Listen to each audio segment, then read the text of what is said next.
cover-up in Oklahoma may be copied if copied in its entirety and without modification.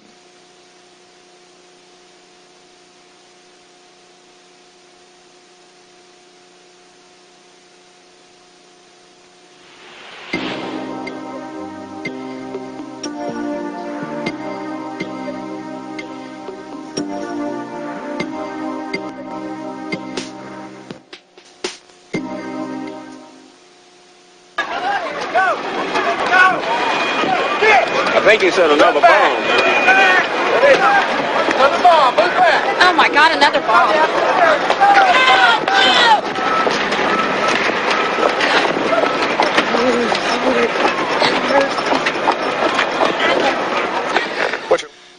Citizen Information Network has prepared this video in response to the growing awareness that the federal government and our established media have collaborated to deceive us about critical aspects of the Murrah building bombing. This low-budget, voluntary effort contains several segments with some overlap and some blurred video footage. Nevertheless, the presentation will help viewers decide what really occurred at the Murrah building, what was the broader meaning of that event and its aftermath, and what level of confidence we the people should have toward our public servants and our dominant news media. The first segment of this tape presents several clips of television news coverage that was broadcast immediately following the bombing.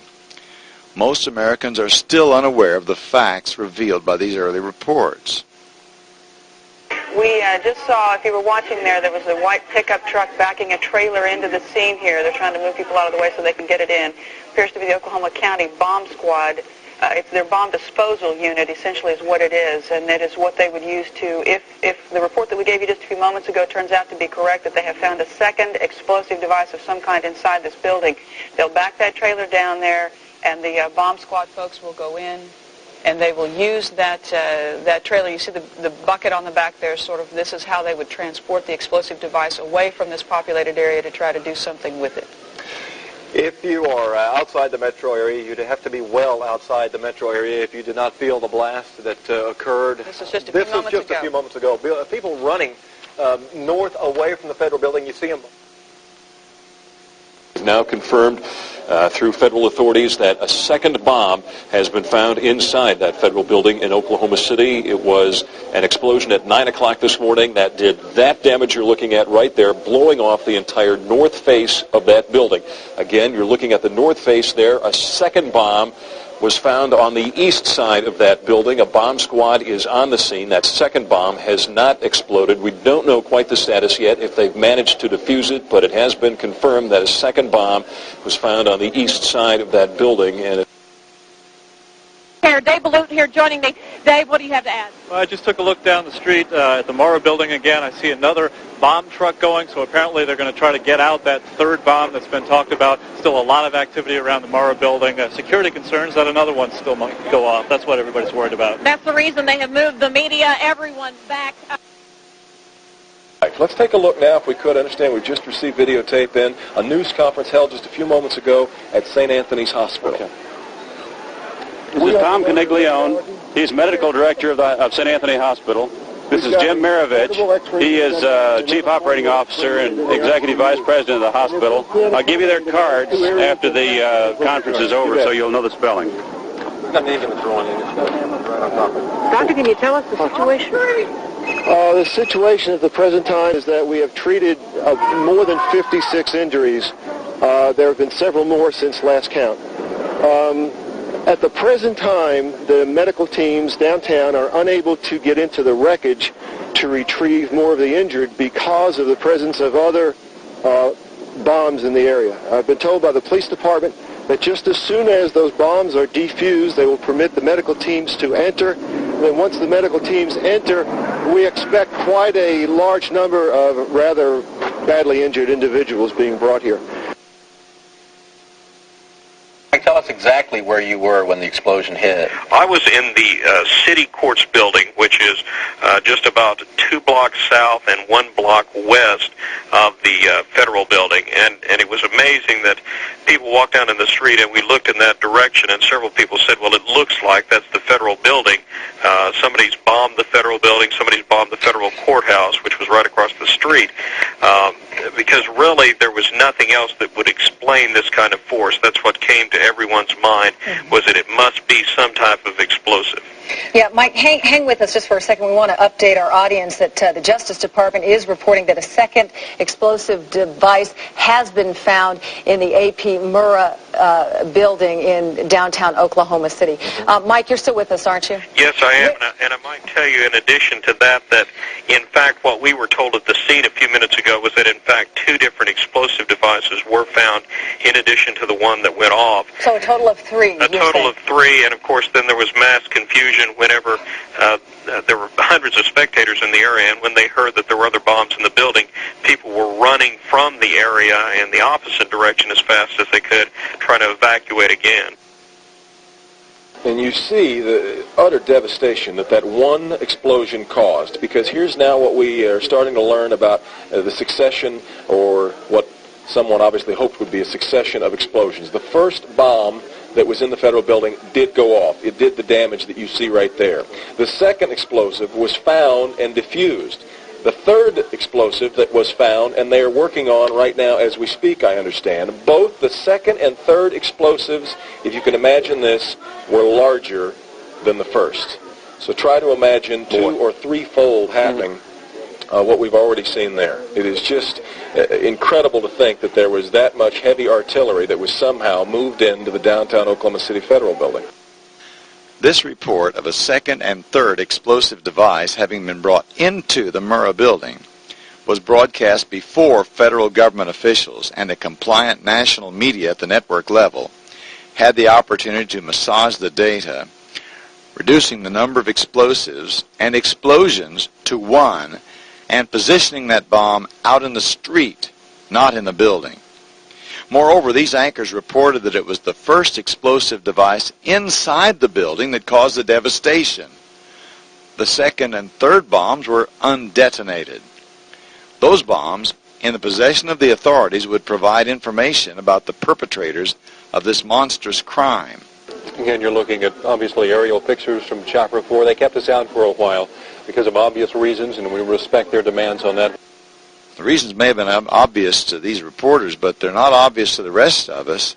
In the light of later reports of Oklahoma City police bomb squads who brought in a military EOD special bomb squad because an undetonated military bomb was found in the building, we would like to know why this information has been suppressed.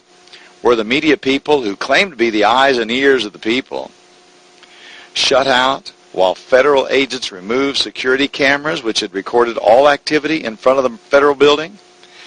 If we are to trust our government, if we are to trust our media that claims to be independent, we need journalists who are not so deferential to the demands of our public servants. On that, we are now there with our camera and our chopper, and it gives you a bird's eye view of the devastation. Again, one more time on this, because we've been hoping this wouldn't be the case, but it is the case. 6 of the dead are children, 2 are adults from this explosion today. There was a daycare inside the building, and imagine the callousness of setting off a bomb where children are inside. It's mind-boggling. The daycare was on the 2nd floor, so we would assume that as they were starting to get through their early evacuation and rescue efforts before being called back because of the concern over the other explosive devices, that perhaps the daycare area was one that they were able to get to first. Light was on in the stairwell. And there are other survivors? Did you see any casualties? Did you see people that had died? I don't know. I know that some people were still in the building. They haven't gotten to yet. I saw a lot of people very badly hurt. Did you see anybody else getting out? Yeah, there were people were just getting out covered with blood and just stunned. I mean, it was just shock. Get out! Get them ready.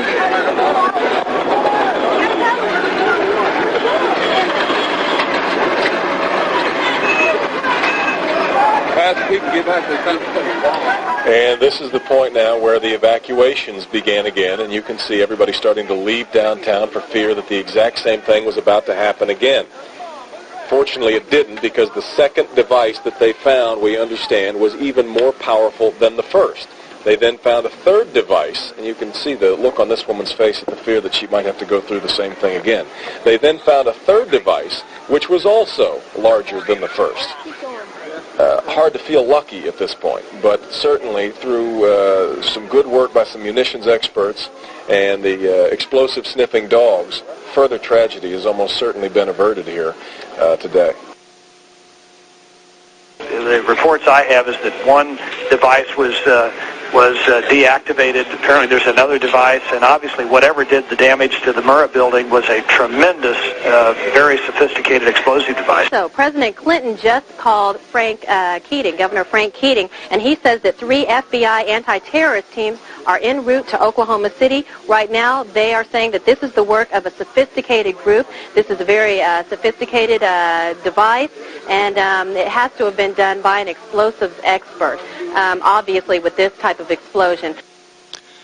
The reporter said government officials stated the bombing was the work of a sophisticated group.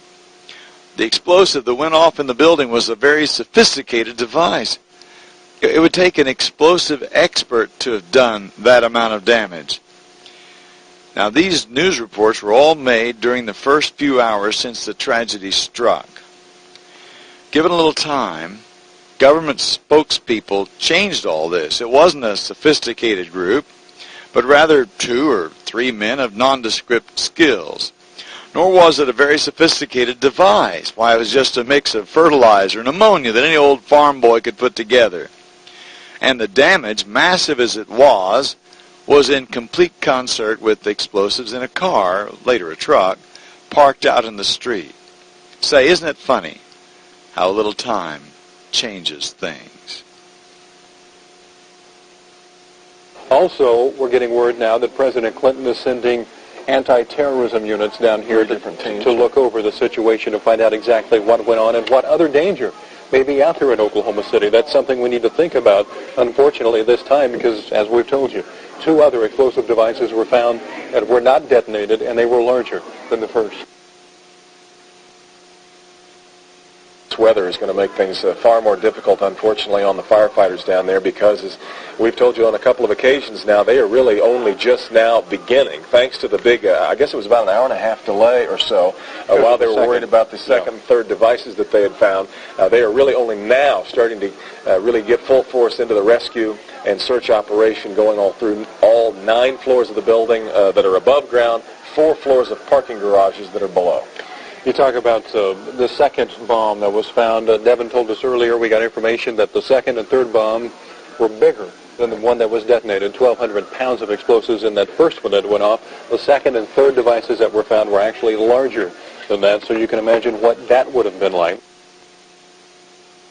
Imagine anybody not knowing exactly what's going on at this point, but if for some reason you are just now getting caught up to speed, at about 9 o'clock this morning, an explosion rocked a good part of central Oklahoma and most of downtown Oklahoma City at the Alfred Murrah Federal Building about 9 a.m. this morning. That was the first explosive device. There were a total of 3, we understand, found. Only 1 detonated, and fortunately it was the smallest of the 3. But it was enough to tear away just a huge chunk, the entire front of the federal building. As they started the rescue efforts, they were about 30 minutes into the rescue efforts, 30 to 45 minutes in. That was when they were alerted to the presence of the other 2 devices, and that put the brakes on the rescue and now, evacuation efforts. We're getting word of another bomb threat now, Devin, to talk about the 2 after the initial blast. Our crews are being moved back in downtown Oklahoma City because of another bomb threat down there. So evacuating. John, can you tell me? They have found... The bomb squad there. It's supposed to be the west corner of the building. Bomb squad is there, west corner of the Murrah building. Is that correct? Another bomb inside the Murrah building. Supposedly there may be another device there. There may be another device there, and they are evacuating the area. And we'll reiterate again what these later devices are doing to the rescue effort. Time is so valuable right now as they try to get to these people who perhaps somehow are still hanging on to life inside that building. And each delay, every time the firefighters and the rescuers are called back and brought back down off of their ladders and scaffoldings, just could be exacting a terrible, terrible toll on the people who are already inside. Yes, it is. And we talked earlier about the 2 undetonated bombs that were found that were bigger than the device that exploded. And if this other one that they're looking at now turns out to be something, it appears that it was meant for this building to come down, to be leveled, because of the amount of power that could have gone off. Only one explosion, it was obviously tragic enough, but there were 4 bombs set to go off, according to ATF officials. It's been about 5 hours now since that first explosion occurred, almost 5 hours exactly. You probably, if you were in bed at the time that it rattled you around, you looked at the alarm clock, you'll remember the time, and you will certainly now remember April 19th, 1995. But 5 hours since, and because of these renewed concerns about new devices, 5 hours in, they are still really not able to get the rescue effort into full swing. Been listening to Mike McCurry, President Clinton's spokesperson at the White House. Apparently at this point we know a little bit more than the White House does, because we have been able to confirm that it was a car explosion. That word coming to us from Mayor Ron Norick earlier, 1,200 pounds of explosives parked out in front of the federal building. And ATF has confirmed that as well. Devin, we're getting more word on that car bomb now. Let us read this straight from the wire. You talked about it a minute ago. The head of the Bureau of Alcohol, Tobacco, and Firearms now says it appears it was a car bomb with as much as 1,200 pounds of explosives packed inside. 1,200 pounds of explosives packed inside that car bomb in front of the federal building. We heard earlier off the wire that from the governor that some of the fatalities were outside and across the street from the building. Now it all makes sense because the bomb was parked outside in a car. We've now moved from 3 bombs inside the building to 1 bomb with as much as 1,200 pounds of explosive parked outside the building. The government official at the ATF will later change this to a Ryder truck in order to accommodate a larger supply of explosives than 1,200 pounds, because that small amount of charge could not do the vast damage done to the Murrah building.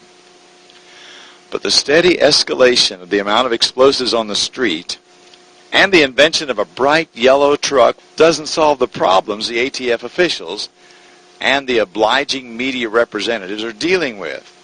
Such a car or truck bomb simply couldn't have taken out those support columns of the federal building. At the World Trade Center bombing in New York, the truck bomb was even larger than the final invention of the ATF at Oklahoma City, and the Trade Center bomb was parked in the garage right next to a support column. Yet all the Trade Center's support columns remained intact. Moreover, the explosive force of any bomb falls off at the inverse cube of the distance from the bomb. The so-called Ryder truck bomb was parked outside the federal building. Now, this may all make sense to that reporter, but it makes no sense at all to anyone with a little time to make comparisons and to do some honest reflection. Now, Dr. Randall Heather is with us. He's a terrorism expert. Doctor, we are just shocked that this would happen here in the heartland of America. Should we be shocked about a car bomb in Oklahoma City? Well, any place you have a federal building, you have a target. That's the question everybody has right now. Why here? Why Oklahoma City? And you find out by finding why that building. I don't think it's material that it was in Oklahoma City. It's really the building. The building could have been in any city in the United States. The question is why that building? And was it Waco? Is it Nation of Islam? We should find out an awful lot when the bombs are taken apart. I think it was a great stroke of luck. As you're mentioning, it's hard to talk about luck on a day like today in Oklahoma City, but it was a great stroke of luck that we actually have got diffused bombs. It's through the bomb material that we will be able to track down who committed this atrocity. All right, Dr. Randall Heather, terrorism expert, we appreciate your time and your thoughts today, and I assume that we will be speaking with you again here in the hours and days to come. Dr. Heather spoke of a great stroke of luck. There was even a trace of a smile as he said this. In the authorities' possession of an entire defused explosive device that would lead them to the terrorists responsible for this tragedy. Heather said this was of great importance, a tremendous asset. Why haven't we heard more of this invaluable resource? Why is it that later media output speaks only of a single fertilizer bomb with no further revelations about the other bombs? The anchor said he was sure the public would be hearing more from this expert on terrorism, Dr. Randall Heather. Well, we haven't heard anything from him since. Is it because what he said cannot be made to fit the scenario created for us by the FBI, the ATF, Janet Reno, Bill Clinton, and the horde of media jackals who act as conduits for their misinformation? Well, we heard earlier from Dr. Heather, who told us that the fact that they were able to find some of these devices undetonated is certainly going to help in their investigation. So let's go down now to Suzanne Steele. Suzanne? Devin, I got out of Chopper 4 just a few minutes ago and got really the first aerial look at this building. Of course, from this side, you can see the scope of the devastation, but you can't really see how much of the building is affected. Well, from the air, I could see that practically a third of it is blown away, and that the worst of the damage is on the east side, where there's a little pocket where it seems like the force of the explosion hit, and half the building there is gone. When you look at the building, as we've heard from so many people who've been in there, basically some of the floors have just crashed together. I mean, there are some points where you just literally can't get in at all. And then from Chopper 4, at some particular points, we could see all the way through the building. That's the force of the explosion. It just blew out all the walls and everything inside. Notice this reporter's language. The explosion blew out all the walls and everything inside.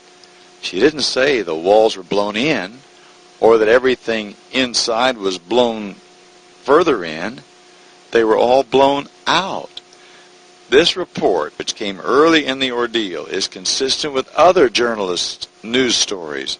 The May 1st edition of Newsweek, on pages 45, 44, and 57, carried illustrations of that devastation with reports that parts of the Murrah building were blown out, not in, showing parts of the Murrah building that were blown directly across the street into the facade of the Journal-Record building.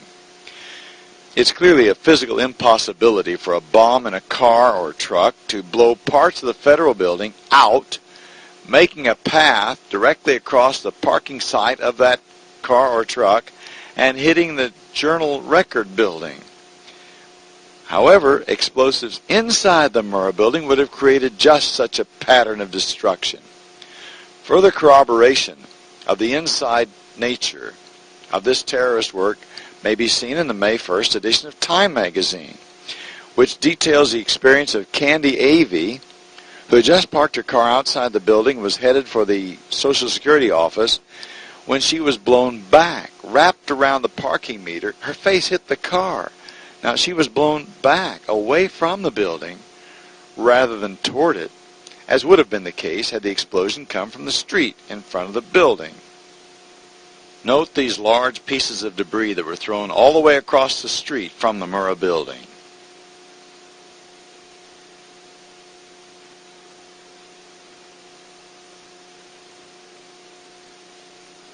That we have here, you can see the sheriff's bomb squad. These people have been obviously very, very busy today. They've just pulled up. They're continuing to stay in the area, and as we have more information, we'll bring it to you. Back to you guys.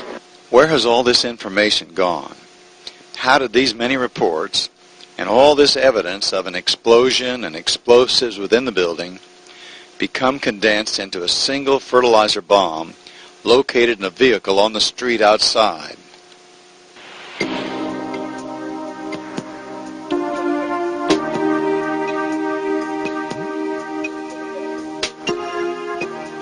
The next segment of this tape was extracted from an Austin, Texas public access cable TV interview with the premier explosive expert, General Benton K. Parton. Remarkably, the pronouncements of General Parton and similar statements of other top experts in the field have either been underplayed or altogether neglected by the media. Although this segment has marginal technical quality, it accurately presents the analysis by explosives expert General Parton. General Parton, would you explain to us a little bit about your career in the United States Air Force? I was in the Air Force 31 years, active duty, and I spent 25 years in research and development.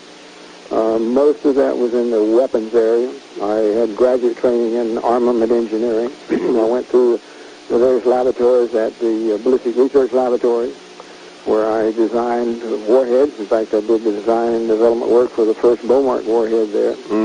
I had experience blowing up targets and all kinds of terminal ballistics and knowing what explosives will do and what they won't do. I moved on into the Air Force Systems Command. I was the commander of the Air Force Armament Technology Laboratory, which covered all that area for the Air Force. I was the first chairman of in the Office of the Secretary of Defense, of the Ammunitions Requirements and Development Committee, which was harmonizing the requirements for all air-delivered weapons for the Army, Navy, Air Force, and Marine Corps. So I spent 25 years in all areas of Air Force armament work, and have had a lot of experience in combat damage evaluation also. So I know what you can do with explosives, what you can't do. When I first looked at the reports coming out of Oklahoma, I knew that the truth was not coming out. The media was very much confused or passing out disinformation, and I think some of the officials down there were putting out disinformation, and what was going on down there was totally at odds with what I had 25 years experience of knowing. Okay. So I got all the information I could together and took a look at it and ran some analyses, put the damage profiles on the building, and I concluded that there was a very high probability and a high level of confidence that there were demolition charges in the building. And I wrote, I felt it was very important that the Senate and the House move to have an independent investigation in Oklahoma City, because it needed to be established without question whether and how many demolition charges were in that building. Because it's an entirely different story if you had a bunch of demolition charges in the building in contradistinction to an ammonium nitrate truckload out in front of the building. General, could a truckload of ammonium nitrate in the configuration that the government says it was have done the damage to the building? Absolutely not. General Pardon, let's say that for argument, that bomb was professionally made, it was fused right, timed right, everything was done as an expert's munition expert would have done it.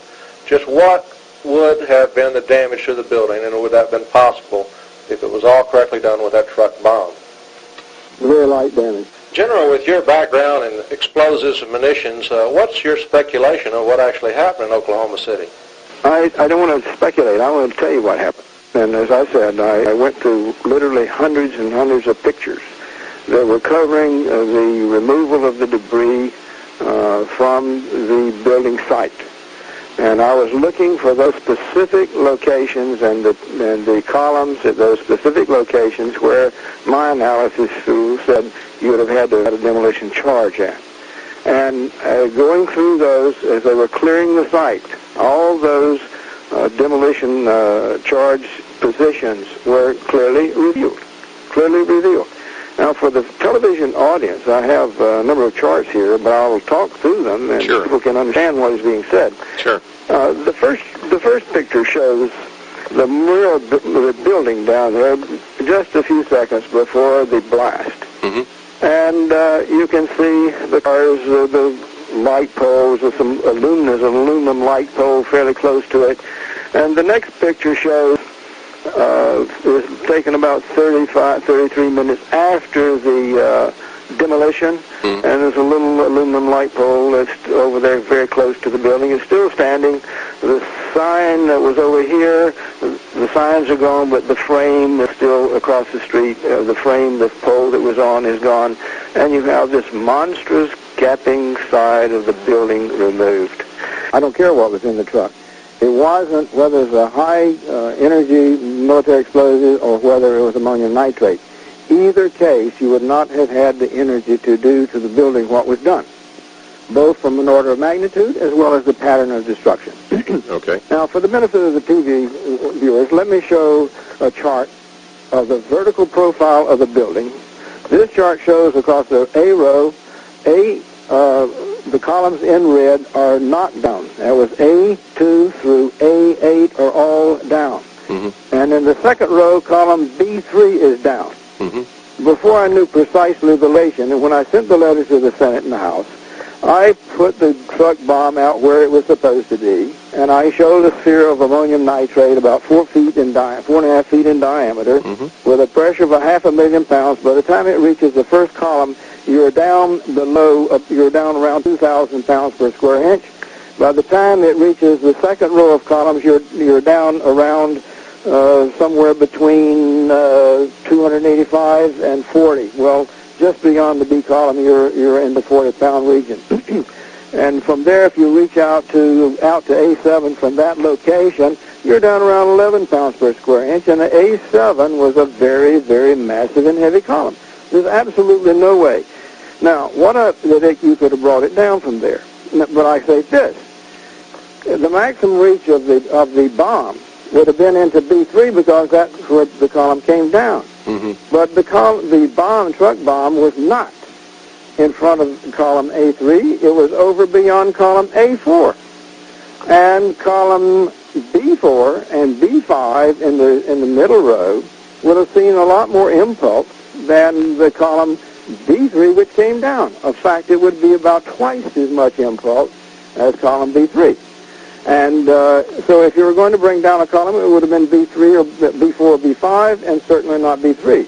You don't have to go any further than that to know that you had a demolition charge on column B3. Now, if you look at those columns, they have furring strip on them, and they have sheetrock on them. And the sheetrock and furring strips are still on them. Down at the first and second floor, some of the sheetrock and furring strips had been knocked off, but you see absolutely no spalling damage to those columns. So columns a lot closer than B3, the truck bomb, still have sheetrock and furring strips around them that weren't even knocked off. Now, you can't think about bringing down a column by blast without cleaning that sort of stuff off if you had the power to collapse that kind of size of a column. So you don't need to go any further than that to know that B3 had a demolition charge. There's no other explanation. It's a closed set. General, you're telling me that somebody drilled those columns and then placed explosives on the columns? Well, they don't need to have drilled it. They could just tape the satchel charge up against that column and have brought it down. But, General, we had a bomb outside. We had a demolition crew inside. How many personnel do you think were involved in this operation? Well, it would have taken several, and it would have taken people with access. You got to remember that those federal buildings have guards on the gate, and they have magnetometers and everything else. So it's not only a matter of how many people, but who had access. That's the problem. General, is there anything we haven't discussed or have overlooked here? I wanted to point out, I say there were 4 demolition charges inside the building. Okay. And I pointed out that there was one at the junction of the header with the column A7. There was also one at the junction of column A3 and A5 and at B3. Now, for the television audience, I have a chart that shows uncovered the evidence. Right here, you can see the area has been cleaned out around column B3, and it was destroyed by demolition charge, appears to be a charge destroyed by demolition charge, at the 3rd floor level. You can see the rebar sticking up above what remains of the concrete column.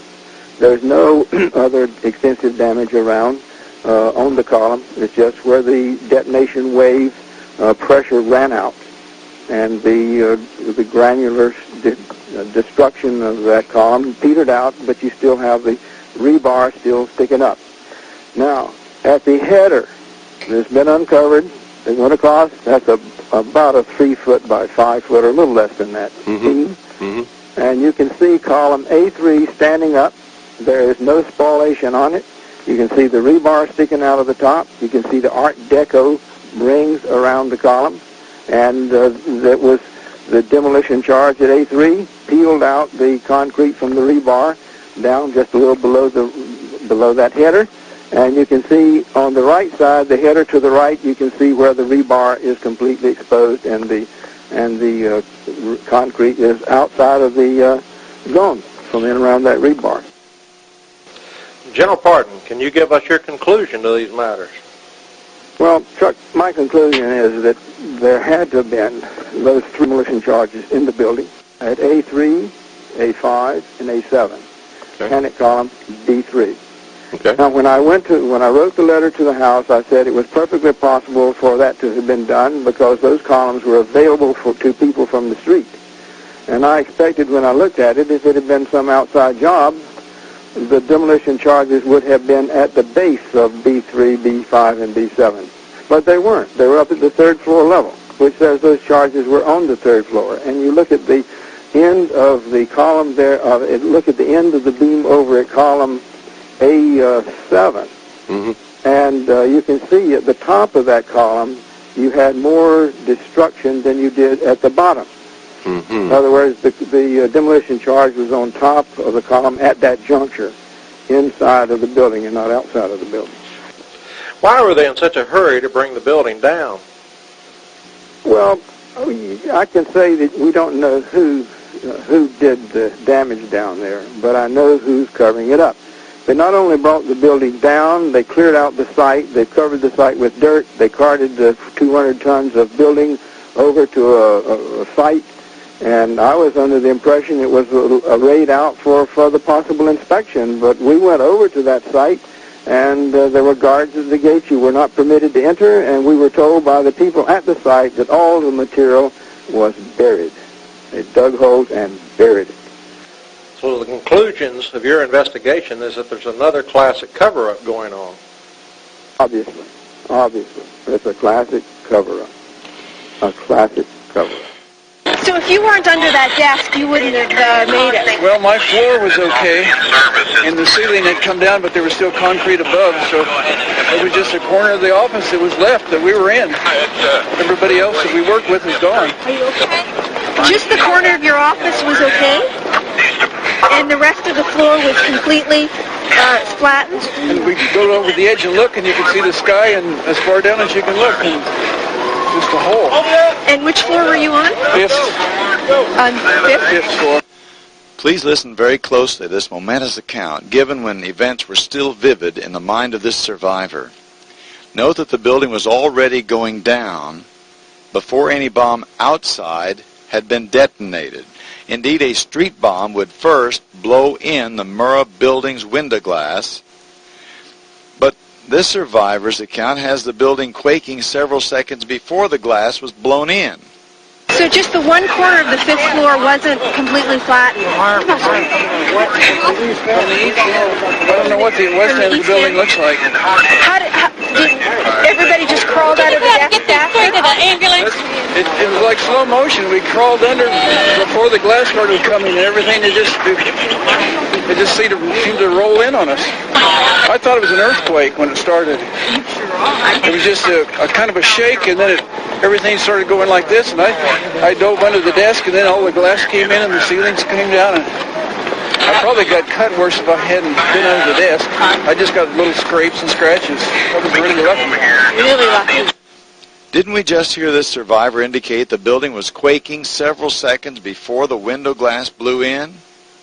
Therefore, before any street bomb detonated? That part merits another look. It was like slow motion. We crawled under before the glass started coming, and everything it just seemed to roll in on us. I thought it was an earthquake when it started. It was just a kind of a shake, and then everything started going like this, and I dove under the desk, and then all the glass came in. And Let's put some of the pieces together. This survivor's account is in full accord with information on the news clips and General Parton's analysis. First, the bombs on the support columns at the building's lower levels were detonated, severing the columns and projecting debris across the street. Several seconds later, a street bomb detonated, blowing in the fifth floor's windows. The March 31st, 1997 issue of the New American Magazine quotes other top technical experts, making statements similar to those of General Parton. While referencing the test demolition of an Eglin Air Base structure, which was similar to the Murrah building, Mike Smith, a civil engineer in Cartersville, Georgia, said, "The results of the blast effect test 1 on the Eglin test structure present strong evidence that a single ammonium nitrate and fuel oil device of approximately 4,800 pounds placed inside a truck could not have caused the damage at the Murrah Federal Building experienced on April 19, 1995. Even assuming that the building had structural deficiencies and that the ANFO device was constructed with racing fuel, the air-coupled blast produced in this 4,800-pound device could not have damaged the columns and beams of the Murrah building enough to produce a catastrophic failure. Robert Frias, president of Frias Engineering of Arlington, Texas, after examining the test demolition, concluded the Murrah building would still be standing and the upper floors would be intact had the truck loaded with explosives been the only culprit. Moreover, Frias, a practicing engineer with over 40 years and a registered engineer in Texas, New Mexico, and Louisiana, stated explosives had to be placed near or on the structural columns inside the building to cause the collapse that occurred to the Murrah building. Likewise, Alvin Norberg, a licensed professional engineer in Auburn, California, with over 50 years of engineering experience on over 5,000 construction projects, writes that evidence from this data verifies that the severe structural damage to the Murrah building was not caused by a truck bomb outside the building, and that the collapse of the Murrah Federal Building was a result of mechanically coupled devices, bombs, placed locally within the structure adjacent to the critical columns. Kenneth Gow of Whittier, California, with over a half-century of engineering experience in the aerospace industry, writes in his evaluation, the Eglin Test Structure Report further reinforces the conclusion that a substantial portion of the Murrah building damage was by internal explosions. And indeed, if the omission of these authoritative accounts of General Parton and other technical experts casts doubt upon the credibility of our dominant media, how should we respond to an outright lie in that context? In the issues in May 1st, 1995 issues of both Time and Newsweek, these weekly news magazines showed artists' rendering of a huge crater in front of the Murrah building, a crater produced by the alleged exploding Ryder truck. Both Time and Newsweek stated that the resulting crater was 30 feet wide and 8 feet deep.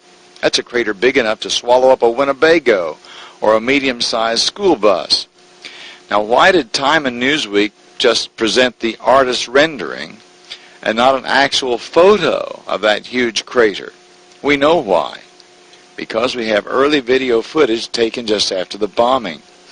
Time and Newsweek did not present a photo of the huge crater because the huge crater is a lie, a hoax, an obstruction of justice, indeed, a crime against the American people. Where is that huge crater? Our raw footage clearly showed people walking here within the so-called huge crater area. Either those people are over 12 feet tall, or that huge crater is a hoax. Wouldn't such a crater be very conspicuous? Well, where is it?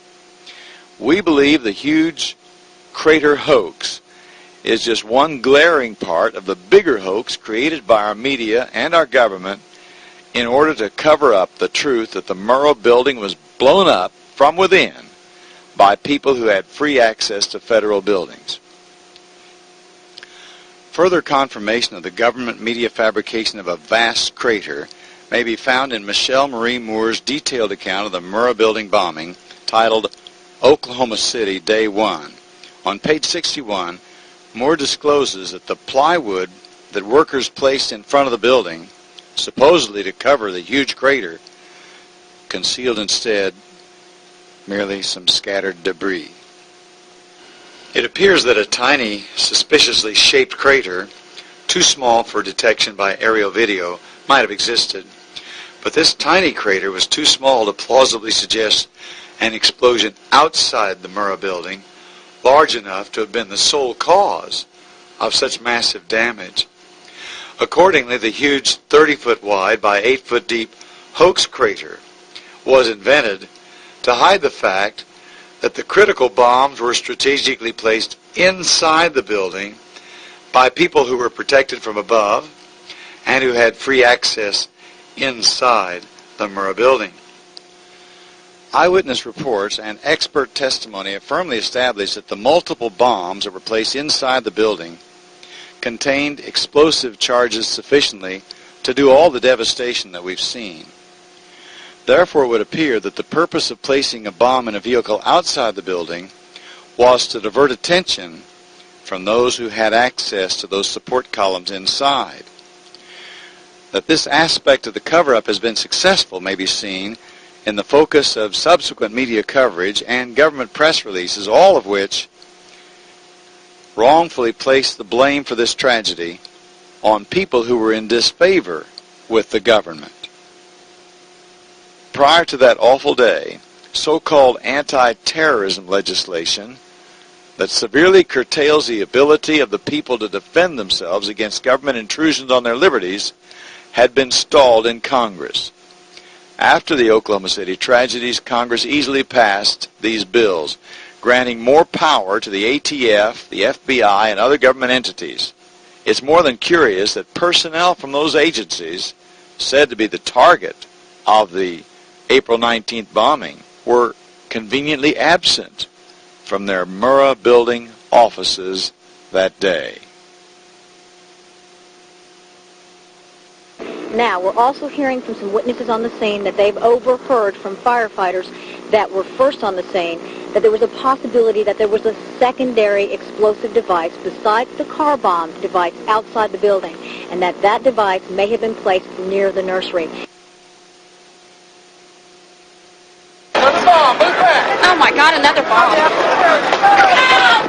Now confirmed through federal authorities that a second bomb has been found inside that federal building in Oklahoma City. It was an explosion at 9 o'clock this morning that did that damage you're looking at right there. Well, I just took a look down the street at the Murrah building again. I see another bomb truck going, so apparently they're going to try to get out that third bomb that's been talked about. At the present time, the medical teams downtown are unable to get into the wreckage to retrieve more of the injured because of the presence of other bombs in the area. I've been told by the police department that just as soon as those bombs are defused, they will permit the medical teams to enter. First bomb that was in the federal building did go off. It did the damage that you see right there. The second explosive was found and defused. The third explosive that was found, and they are working on right now as we speak, I understand, both the second and third explosives, if you can imagine this, were larger than the first. The Justice Department is reporting that a second explosive device has been found in the AP Murrah building in downtown Oklahoma City. The reports I have is that one device was deactivated. Apparently there's another device, and obviously whatever did the damage to the Murrah building was a tremendous, very sophisticated explosive device. So right now they are saying that this is the work of a sophisticated group. This is a very sophisticated device, and it has to have been done by an explosives expert, obviously with this type of explosion. 2 other explosive devices were found that were not detonated, and they were larger than the first. But there were more bombs set to go off, according to ATF officials. That we have here, you can see the sheriff's bomb squad. These people have been obviously very, very busy today. They've just pulled up. They're continuing to stay in the area, and as we have more information, we'll bring it to you. Back to you guys. We should find out an awful lot when the bombs are taken apart. I think it was a great stroke of luck. As you're mentioning, it's hard to talk about luck on a day like today in Oklahoma City, but it was a great stroke of luck that we actually have got diffused bombs. It's through the bomb material that we will be able to track down who committed this atrocity. Where's all this information gone? They dug holes and buried it. It's a classic cover-up. A classic cover-up.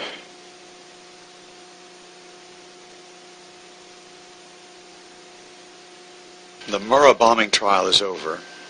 Many media news celebrities are saying, it's over now, let it rest.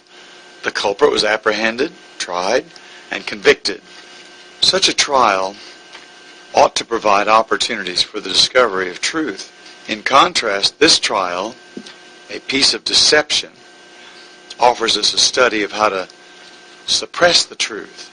In the recent trial, where was Randall Heather, the one who said that the inside bombs would lead to the identity of the people who planted the bombs there?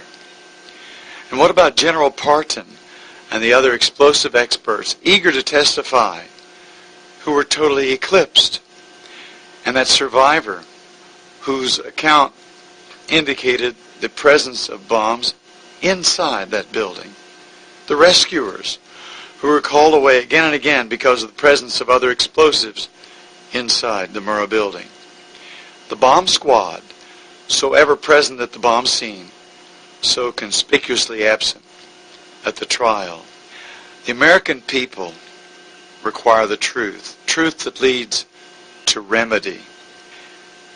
Let's make sure that we're not lulled into complacency. Let's insist on the truth and demand a remedy to our present problems to which we're entitled as free Americans.